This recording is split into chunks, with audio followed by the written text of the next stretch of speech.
গোহত্যা সত্যি বন্ধ করা উচিত, কারণ গরু আমাদের মা সমতুল্য। কিন্তু একটু থামুন, রিসেন্টলি আমাদের ভারতবর্ষে গোহত্যা বন্ধ, গরুকে রাষ্ট্রীয় মাতা হিসেবে স্বীকৃতি দেওয়ার জন্য আন্দোলন চলছে। গরুকে রাষ্ট্রীয় মাতা হিসেবে স্বীকৃতি দেওয়াতে তেমন কোনো সমস্যা ক্রিয়েট না হলেও গোহত্যা পুরোপুরি বন্ধ করে দিলে আমাদের ভারতবর্ষে এক বিশাল সমস্যার সম্মুখীন হতে পারে। তাই ভিডিওটি কোনো রকমের আবেগ নয়, বরং বিবেক দিয়ে বোঝার চেষ্টা করবেন। ভারতের অধিকাংশ গ্রামের কৃষকেরা গরু পালন করেন, সেই গরু দুধ এবং গরু বিক্রি করার টাকা দিয়েই তাদের সংসার চলে। যখন গোহত্যা পুরোপুরি বন্ধ করে দেওয়া হবে, তখন তাদের কাছ থেকে কসাইয়ের গরু কেনা বন্ধ হয়ে যাবে, যার ফলে ওই কৃষকের উপর ফাইন্যান্সিয়াল ক্রাইসিস তৈরি হতে পারে। একটা গাভী কেবলমাত্র মেয়ে বাছুরই প্রসব করে না, ছেলে মেয়ে উভয় বাছুর জন্ম দেন। মেয়ে বাছুর হলে হয়তো দুধ দেবে, কিন্তু যখন ছেলে বাছুর হবে তখন তাকে দিয়ে কি করবেন? এখন হয়তো অনেকেই বলবেন গরু দিয়ে তো কৃষিকাজ করা যায়, এমনকি গরুর গাড়িও বানানো যায়। তো তাদের উদ্দেশ্যে বলতে চাই, বর্তমান সময় কৃষিকাজ করা যায় না, বরং অতীতে করা যেত। কারণ বর্তমান সময় সার ব্যবহার করে কেউ আর কৃষিকাজ করে না, কারণ এখন চাষাবাদ করার জন্য অত্যাধুনিক মেশিন এবং ট্রাক্টর বেরিয়েছে, যার ফলে তাকে বাধ্য হয়ে ওই সারকে রাস্তায় ছেড়ে দিতে হবে। আর যখন এই কাজ সমস্ত কৃষকেরা করবে, তখন বিপুল সংখ্যক অকেজো পশু খোলামেলা ঘুরে বেড়াবে, যার ফলে স্থানীয় পরিবেশ এবং সড়ক নিরাপত্তার জন্য হুমকির মুখে দাঁড়াবে। অন্যদিকে ছেড়ে দেওয়া সার তার খাদ্যের চাহিদা মেটানোর জন্য কৃষকেরা যে জমি চাষ করেছে, সেই জমির ফসল খেয়ে ওই কৃষককে চরম ক্ষতির মুখে ফেলতে পারে। তাছাড়া মানুষের ঘর বাড়ি ভাঙা,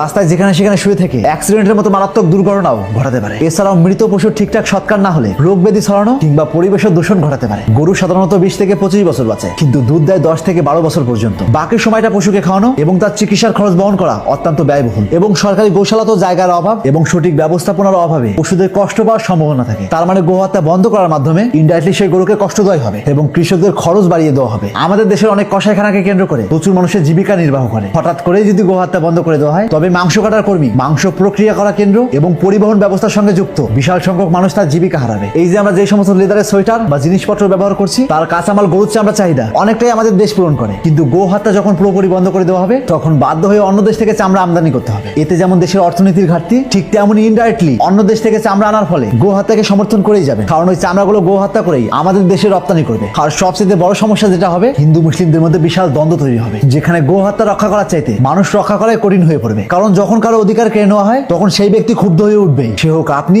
বা আমি। তখন এক ধর্ম আরেক ধর্মের প্রতি দাঙ্গা মারামারি বিবাদ করবেই। কিন্তু বিপরীত দিকে যখন ওই সার কসাইয়ের কাছে বিক্রি করা হবে, তখন ওই সার বিক্রি করা কৃষক হাতে কিছু পয়সা পাবে, যার ফলে সেই ব্যক্তি কিছুটা স্বাবলম্বী হয়ে উঠবে। অন্যদিকে দেশের চামড়া চাহিদা মিটবে, এমনকি কৃষকদের ফসলও নষ্ট হবে না। অর্থাৎ সব দিক থেকেই পজিটিভ রেভিনিউ আসবে। এই যে আমরা যে গোমাতা রক্ষার উদ্দেশ্যে প্রতিবাদ করছি, এই প্রতিবাদের ফলে যখন গোহত্যা পুরোপুরি বন্ধ হয়ে যাবে, তখন সাধারণ মানুষ গরু পুষাই বন্ধ করে দেবে। কারণ বর্তমান সময় নিজের সন্তানই যদি কোনো রকমের ইনকাম না করে, তাকে নানান রকমের কটু কথা শুনতে হয়। আর সেখানে তো গরু কোন দুঃখে বিনা লাভে লস করে গরু পুষতে যাবে। আর যখন সমগ্র মানুষ গরু পোষা বন্ধ করে দেবে, তখন দেশে আরেক দুধের ক্রাইসিস তৈরি হবে। এতে একটা সময় দেশ নয়, বরং অন্য দেশ থেকে দুধ আমদানি করতে হবে, যার ফলে কিঞ্চিত পরিমাণে হলো দেশের অর্থনীতি হুমকির মুখে পড়বে। যেখানে অন্য দেশে গরু রপ্তানি করার ফলে একটা মোটা অঙ্কের টাকা আমাদের দেশে আসতো, তার পরিবর্তে এই দেশ থেকে অন্য দেশে টাকা যাবে। ধরে নিলাম পরিত্যক্ত গরুর জন্য গোশালা তৈরি করা হবে, কিন্তু একবার ভাবো